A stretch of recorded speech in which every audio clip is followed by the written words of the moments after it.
how you use them. T-minus 3, 2, 1, 0, and liftoff. Hello. Welcome to the Biz Doc Podcast, where we unlock your brain. And you can have an vault and unlock your brain too. Black cherry here. Go get them on Amazon. Black cherry, watermelon, cucumber mint, delish. No sugar, no caffeine, just the right amount of Tito's. Anyway, we're going to talk this week about two things that are really interesting. Academy Awards were last night, and as we're bringing this to you middle of March of 2024, never mind the Academy Awards were last night, because what we're talking about matters a lot, because I'm going to talk about a couple things. First, I'm going to talk about the difference. There's a huge, stark difference between what audiences feel and what we see on Rotten Tomatoes and ratings, and there's a reason for that. And I'm going to have some evidence that we put together. And then I'm going to dive into, speaking of Rotten Tomatoes, a quick case study on Rotten Tomatoes and a controversy where maybe some critics were paid off, oh my gosh, by PR firms that work for the movie industry. Oh my gosh, I'm so not surprised. Okay, so first, let's dive into it. So there's a couple things that are going on in Hollywood right now. First of all, there's a lot of streaming things that are going on. And second of all, if it's not a sequel or a adventure movie regarding animated characters or the whole cast from, Marvel and things like that, then the movies are having trouble getting made. And a lot of the movies, suck. So, the fiction movies and romance comedies, rom-coms, and things like that, the big hits have been few and far between. The based on true life, like Oppenheimer, that won a bucket load of Academy Awards last night. Best actor, best supporting actor, best picture, just tremendous sweep for Oppenheimer, which was, a solid movie. You got some stuff in there that, I wish they didn't add to it, but the overall story and everything. And what about that performance by Robert Downey Jr.? Boom, fantastic. First Academy Award. Good job, Iron Man. Love that stuff. So those kind of movies are few and far between. And maybe that's why the, one that's so good of the few and far between wins all those Academy Awards. And then you have all these action movies and then sequels galore. So basically, you got this many action movies, this many sequels, this many rom-coms, and this many fictions, and then this is documentaries or based on a true story like Oppenheimer. And it's just so few. So how do you get people in the seats? After all that, Biz Doc, what are you getting to? I'll tell you what I'm getting to. How do you get butts in seats? How do you get them in for an opening weekend? You have Black Widow. We know who Black Widow is. She was in the other 10 movies, and now it's her turn to have the big movie. And here it comes. Boom. And the box office is based on all the movies that came before it, which are, you could call them prequels, like Star Wars. Here comes the next chapter. We're already tuned in and ready to go, and your kids are like, oh, the Black Widow movie's coming out. And so you go. But if it's not that, what if it's Oppenheimer? What if it's Barbie? What if it's something like that, and you're trying to get people into the theater on the first weekend? Guess what? You need critics, and you need the critic scores, specifically things on Rotten Tomatoes and other IMDb and other places where you can go and look. And unfortunately, oh darn, as soon as the opening weekend comes out, you'll have people putting on Twitter and Instagram instantly, this is me crying out in front of the movie because we spent $80 on the 3D tickets for me and my 3 kids, and it sucked. It was terrible. Oh my gosh. Guess what? That review is out, and your opening weekend goes from here down to here. So what do? They push hard on it. But what's really interesting is to take a look at how movies do. And it's very, very interesting, what you see here. And so we have a chart here that we pulled from some nice folks that pulled some stuff from Rotten Tomatoes, and they just took a look at some Adam Sandler movie ratings. So they took a bunch of movies by Adam Sandler, and they found the ones that were preferred more by the audience than the critic are above that diagonal line. The ones that were preferred more by the critics, but the audience were like, not so much, are on the downside. So take a look at this. You've got Bat Mitzvah. didn't really do well with audiences, but it did good with the critics. So why is that? That's because the critics are out there trying to make the movie work, and sometimes the critics lean toward the movie studios, and sometimes the critics don't. When I was growing up, and there was a guy named, and we'll come back to the chart in just a second, there's a guy named Pete Travers that was at Rolling Stone, and I used to trust his movie reviews. But I was in college right about the time that the internet launched, in 1996, when it really took off. 1996, you had the Netscape browser, invented by Mark Andreessen, who's now at Andreessen Horowitz, a big venture capital firm. So the browser that kind of made, internet come to life. Prior to that time, I would get that week's issue of Rolling Stone. I would go through and check it out and see what Pete Travers thought about the movie. Sometimes he thought they were terrible. Other times he thought about, wow, it was interesting, the cinematic goodness, blah, blah, blah, blah, blah, blah, blah. And you'd be like, you know what, I'm going to check out that movie. Because you're trying to figure out what movie you're going to go watch. And there'll be new movies that are out there. You've got a date, you're going to go out there, see a movie. What do you know? You want to go to a movie you thought was halfway good, so how do people make decisions back then? You depended on people like Rolling Stone and Pete Travers and your local newspaper and the movie critics. So even back then, the critics were skewed. You'd be like, man, I don't understand that. That movie was not near as good as what that critic seems to say. And so you walked out kind of disappointed. Wonder why. So now if we go back to the chart and look at it, once the movie's out, it's out. And the audience attacks it. And we're going to talk about Rotten Tomatoes in just a minute, because they have two ways they look at movies, right? The little box of popcorn, and then the tomato splat or tomato fresh. So right here, what this shows you is how audiences and critics diverge. Happy Gilmore, Wedding Singer, I pronounce you Chuck and Larry. And Happy Gilmore was like the #1 movie liked by the audience at 85%, excuse me, but only 60% of the critics, after 59%, liked Happy Gilmore. And we're like, why would you not like Happy Gilmore? When, check this out, I pronounce you Chuck and Larry, 65% of the audience thought, that was okay. Not the best by Adam Sandler, but it was okay. But only 15% of the critics liked it. 15%. And Billy Madison, that came out at, 80% for the audience, 40% for the critic. There you go. And then check this out. I found this was interesting, was Uncut Gems. The critics gave it like a 90%, but the audience gave it 45%. So it's like, you have to wait, most of the time, you got to wait till the movie's out to trust what's going on there before you spend your money. But opening box office is critical to the movie industry. And so you got a lot of energy and emphasis is on critics. And my understanding was Pete Travers, Rolling Stone, was never for sale, baby. What he said is what he felt and is what you got, which is if you're paying money for Rolling Stone back in those days, which I was, that's what you want, the unadulterated fact from the critic. Instead, now today, you don't know who to trust in these critics. Sometimes you don't even know if Abigail Simmons at some website you're looking at is even a person. Is that an invented person and they've invented a critic, and this is not only a fake movie review, it's a fake critic. So you have that stuff going on. So who do you trust? You trust the amalgamation, the consolidation, the assimilation of the nation of consumers like you. And that's what you trust, and that tends to be what we trust more than we trust critics.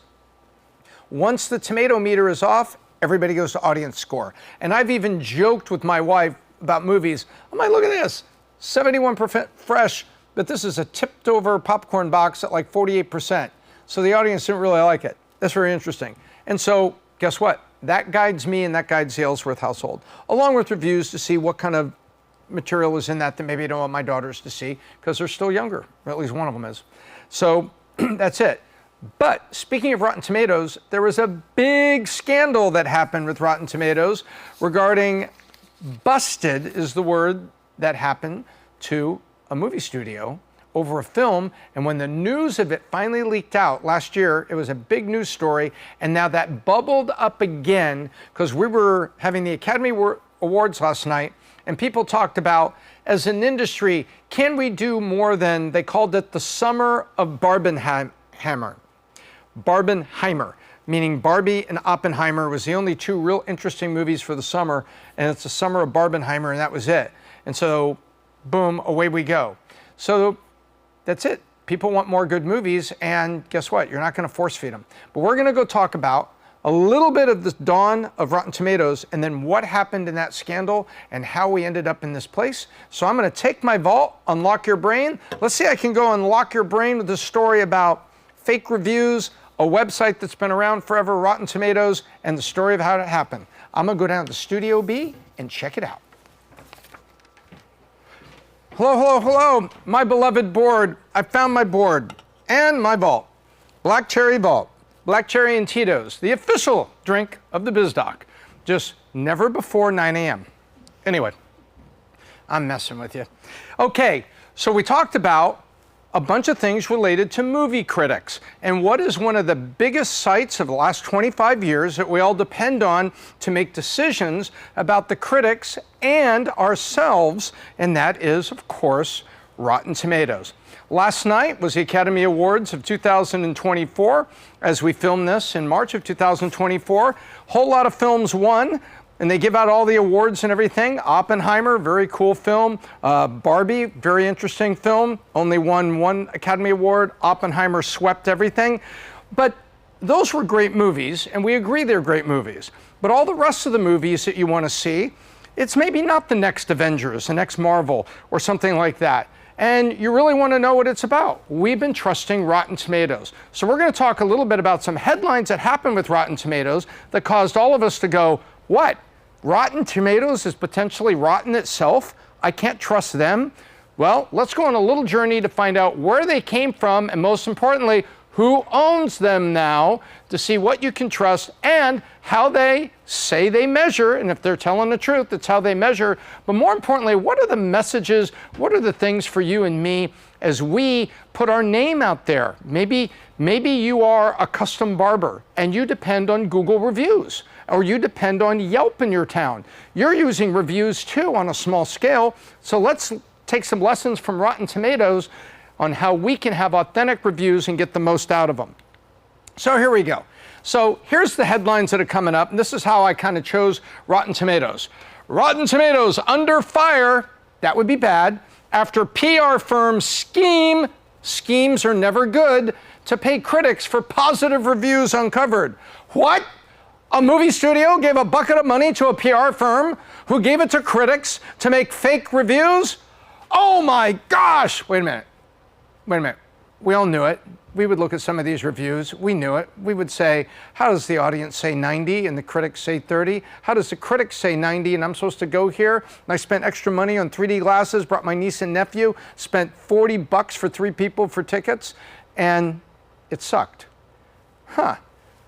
Leading us to say, should you trust Rotten Tomatoes anymore?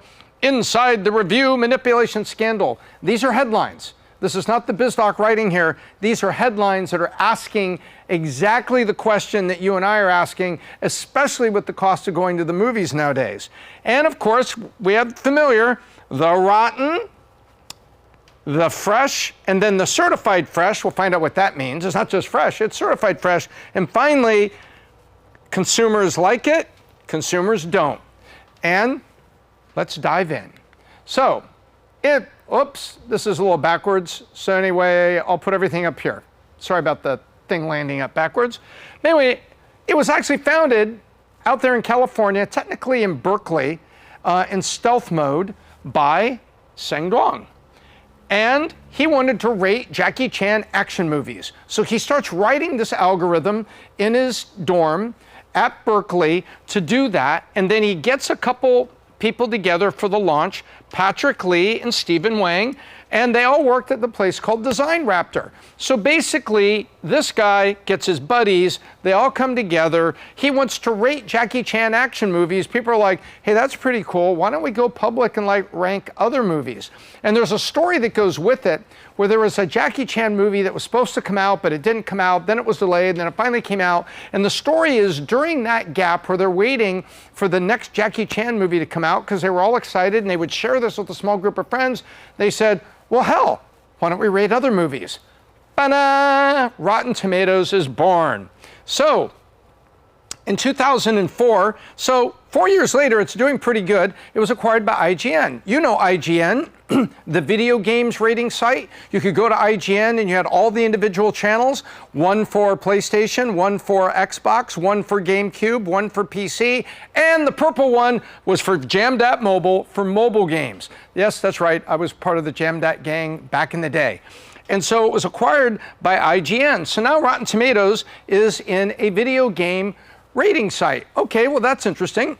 So you've got the community of video gamers and the ratings for movies. No problem, no big deal. Congratulations, you guys, you got bought, you got some money. But the next year, IGN was acquired by News Corp, Fox, which also has 20th Century Fox and Searchlight. Uh-oh, they make movies. So how is it that now IGN is now inside News Corp for 20th Century Fox? And there's a couple people back in the day, and you can find, if you go way back into the era, I'm going to really date myself here, CompuServe and other sites that said, hey, wait a minute, if Rotten Tomatoes is now part of this, won't 20th Century Fox movies get preferential treatment because they're owned by one of the studios? Well, it was back there. Then, a year later, look at this. Boom, boom, boom, boom. 2011, Warner Brothers acquired Rotten Tomatoes. Uh-oh. Wait a minute. Excuse me, 2010, IGN News Corp sold it to Flixster, and then Flixster was bought by Warner Brothers. Then we find out, as part of the other consolidation, by the time it gets to today, NBC Universal owns 75%, and Warner Brothers Discovery owns 25%. Wait a minute. The independent review guys are owned by the mob. Okay, but did you see how this happens? This happens because startups that go good eventually get bought by somebody. And that somebody is sometimes a force or ownership that might impact the credibility of the brand. And that is kind of what happened. But we let it go and we kept using it. So how do they say it's measured? So we're going to go into how it's measured because that's going to take us back to the controversy of how it got manipulated. So basically, this is the critics. And the critics would say if 60% of the critics didn't like it, it was rotten. If 60.1 to 100%, then it was fresh, but they would tell you how fresh.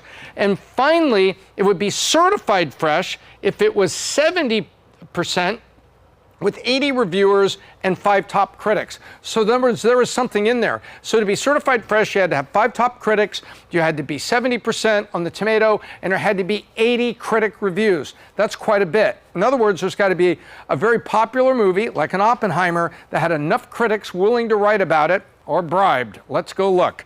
So, you had 5 from the top critics, a steady score, at least 75%, limited release films needed at least 40 reviews, wide release 80. So there you have it. And then they have a note about TV shows that each season had to have at least 20 new reviews for the season, because you also see this for TV shows, like when they say TV shows, they mean like House of Cards, series that are made by Netflix or others, and that's you have to do. So that was how certified fresh was measured. So they're trying to get us to, why would they go to all the trouble in the middle of controversy? They're trying to get us to understand, please don't hate us. Please trust Rotten Tomato. Please, Coca-Cola, keep buying ads. They wanted you to understand that when we say certified fresh, there's a whole lot of things that go into it. But it doesn't take much to move the meter. And what if a movie's right here? What do you think that's worth to an opening box office? Because it's not certified fresh, it's just fresh or not. All they need to get this over the line, because 61% is fresh, and that, splat, is death.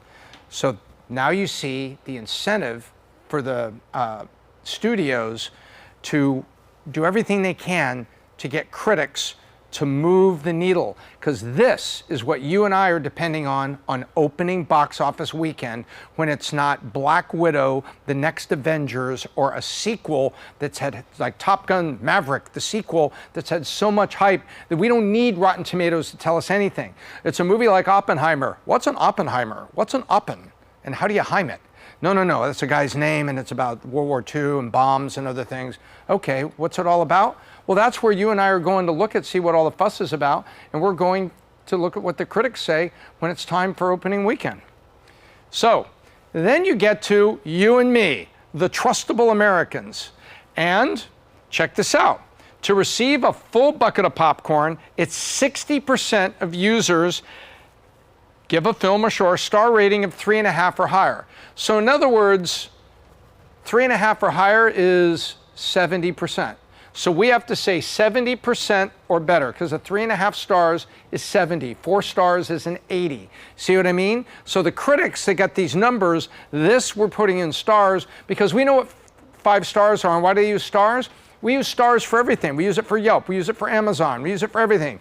So consumers like you and me understand stars, so there's stars. So 3.5 stars means it has to be 70% or more.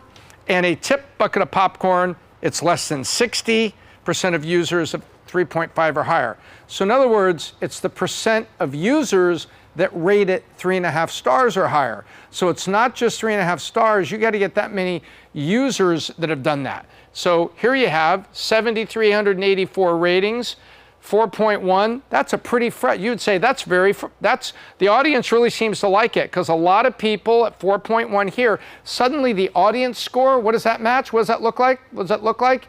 Yes, you in the back? Amazon, correct. It looks like an Amazon rating. Or a book, oh, that book was rated by 700 people and it's only been out for a few months, like Choose Your Enemies Wisely or something like that. And there's a whole lot of people that have given it a high score. Must be a pretty good book, so I'll do it. Must be a pretty good, vacuum cleaner, mop, whatever it is you're getting at Amazon. So this was designed to be familiar with what consumers already see and how they buy things.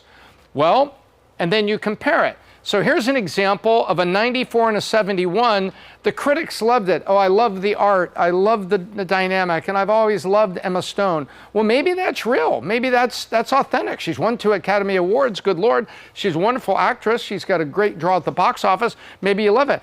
But when you put everything together, yeah, it was Emma Stone, but it's only like, It wasn't like Titanic, which is like 99.9. It was a solid movie, but nothing crazy. Oh, okay.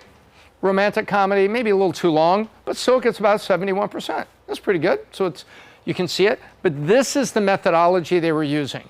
So they go from this methodology, which is very different on the critic side, to this methodology, which was designed to match kind of what we see in Amazon. Now that's smart. You want the people to say, oh, I get it. I know what this means. So here you have the audience score. So from there, what happened? Well, what happened was, before we get to what's next, we'll talk about what happened.